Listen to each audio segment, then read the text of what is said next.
नमस्कार, UPPCS current affair update में आपका स्वागत है। मैं हूं शिवांगी और आज की बहुत इंपॉर्टेंट न्यूज़ ये है कि ग्लोबल लिवेबिलिटी इंडेक्स 2026 आ चुका है।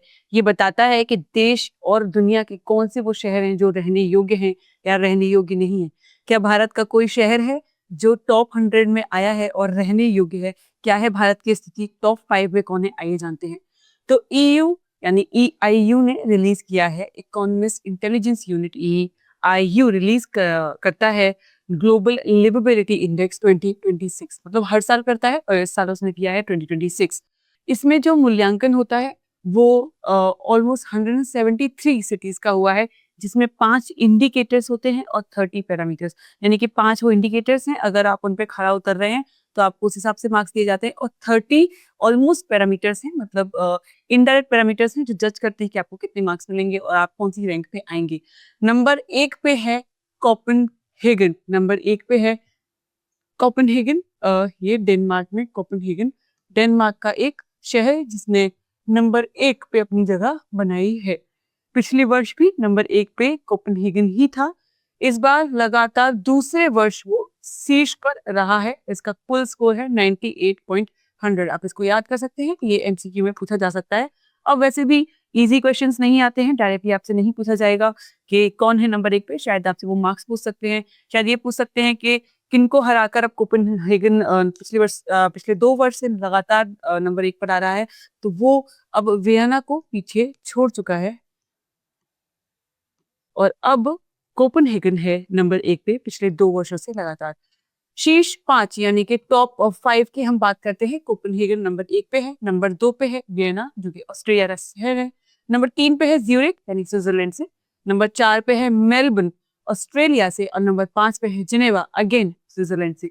तो स्विट्जरलैंड से पूरे 2 शहर हैं जो टॉप 5 के अंदर आते हैं।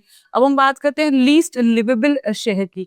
लीस्ट लिवेबल शहर कौन सा है? तो वो है सीरिया दमिश्कस का। क्यों है? क्योंकि जियोपॉलिटिकल इश्यूज सीरिया में काफी हो गए हैं पिछले 2 साल से, जिसकी वजह से जो कंडीशन है दमिश्कस की वो इतनी अच्छी नहीं रही है, और वो one of the most least livable cities है, actually the most least livable city है। बट इससे हमको एक बात और समझनी चाहिए कि जरूरी नहीं है कि अगर शहर का इंफ्रास्ट्रक्चर बहुत अच्छा है या वो बहुत डेवलप्ड है या वो रिच है तो वो लिवेबल सिटी ही होगी। ऐसा जरूरी नहीं है। ये एक इनडायरेक्ट इंडिकेटर की तरह काम जरूर करता है। जैसे कि दुबई है, काफी इंफ्रास्ट्रक्चर होल्ड करता है, लेकिन वो वन ऑफ द टॉप 10 में नहीं है। न्यूयॉर्क है, one of the richest cities है, फिर भी वो टॉप 10 में नहीं है, क्योंकि इनडायरेक्ट पैरामीटर्स होते हैं पर वो डायरेक्ट पैरामीटर्स की काम नहीं करते। तो क्या है जो डायरेक्ट पैरामीटर्स की तरह काम करते हैं? कौन से हैं वो 5 कोर पैरामीटर्स जो बताते हैं कि क्या आपका शहर है रहने योग्य? पहला है स्टेबिलिटी, यानी कि वहाँ के जो नागरिक हैं वो कितने टाइम तक लगातार स्टेबल और पीस एनवायरनमेंट में रह सकते हैं, कितना क्राइम फ्री उनका शहर है। स्वास्थ्य सेवा यानी हेल्थ केयर कैसा है। संस्कृति और पर्यावरण यानी कल्चर और एनवायरनमेंट, वहाँ की जलवायु कैसी है, पॉल्यूशन का क्या स्टेटस है। शिक्षा एजुकेशन पे कितना काम हो रहा है, प्राइमरी सीनियर हर लेवल की एजुकेशन पे कितना ध्यान दिया जा रहा है, कितना स्किल डेवलपमेंट है। बुनियादी ढांचा यानी इंफ्रास्ट्रक्चर, हम उस इंफ्रास्ट्रक्चर को कैसे बना रहे हैं और कैसे यूज कर रहे हैं।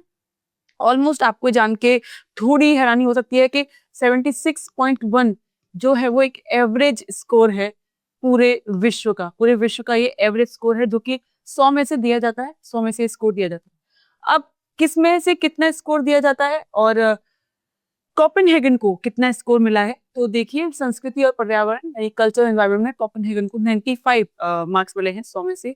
स्टेबिलिटी में 100 में से 100 नंबर कोपेनहेगन लेके आया है। शिक्षा में 100 आउट ऑफ 100 परफेक्ट स्कोर है। बुनियादी ढांचा यानी इंफ्रास्ट्रक्चर में भी 100 में से 100 यानी परफेक्ट स्कोर, और हेल्थ टेक में 96 यानी 100। तो आप देख सकते हैं कि कोपेनहेगन ने लगातार इन 3 पैरामीटर्स में परफेक्ट स्कोर हासिल किया है। अब क्या है भारत की स्थिति? क्या है भारत टॉप 100 में? तो भारत टॉप 100 में नहीं है, बट द मोस्ट रैंक यानी सबसे अच्छी रैंक हासिल करने वाला है दिल्ली, जिसने 120वीं रैंक हासिल की है।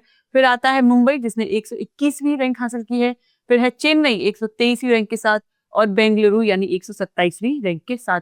ये हैं टॉप 4 शहर जो आप कह सकते हैं कि टॉप 150 के अंदर आते हैं ऑलमोस्ट, या 130 के अंदर भी आप देख सकते हैं। तो हमारे ये 4 शहर हैं 130 के अंदर।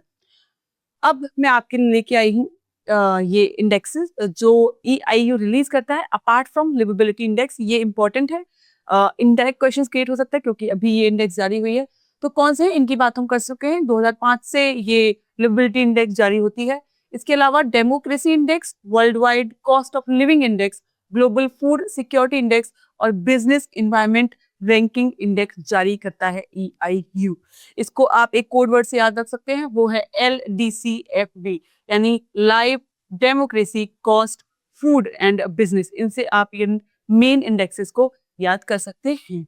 अब आपके लिए मैं लेके आई हूँ ये SDGs जो इम्पोर्टेंट हैं इस पॉइंट ऑफ व्यू से कि आपने जो ये पढ़ा है तो कोपेनहेगन ने कौन से SDGs पर काम किया है। तो मेन SDG जो इसमें लागू होता है SDG 3 है, यानी good health and well being. SDG 11 sustainable cities and communities की बात करता है। SDG 4 क्वालिटी एजुकेशन की बात करता है। SDG 13 क्लाइमेट एक्शन की बात करता है। इसके अलावा एक और इम्पोर्टेंट चीज मैं आपको बताना चाहती हूँ, वो ये है कि EIU के हेडक्वार्टर्स हैं लंदन में। ओके, ये भी एक इम्पोर्टेंट फैक्ट है जो आपको पता होना चाहिए। इसको खत्म करने के साथ आपके लिए है एक सवाल। इस सवाल का जवाब आप कमेंट बॉक्स में दीजिए क्योंकि इससे आपकी समझ पड़ेगी और आप इंटरेक्टिव रह पाएंगे सेशन के साथ। आप बताइए निम्नलिखित में कौन सा सूचकांक यानी इंडेक्स इकोनॉमिस्ट इंटेलिजेंस यूनिट द्वारा जारी नहीं किया जाता है। अभी हमने पिछली स्लाइड में ही देखा कौन सी इंडेक्सेस जारी करता है EIU। तो ये सवाल आपके लिए होने वाला है बहुत easy. A global liveability index, B democracy index, C cost of living index and D human development index. तो क्या है आपका option A, B, C and D? Comment box में जरूर लिखिए और इसी तरह UPPCS करंट अपडेट के साथ जुड़े रहिए अपनी बेहतर तैयारी के लिए। धन्यवाद। अब एग्जाम की तैयारी को और बेहतर करने के लिए हमारे चैनल को लाइक, शेयर और सब्सक्राइब करना ना भूलें।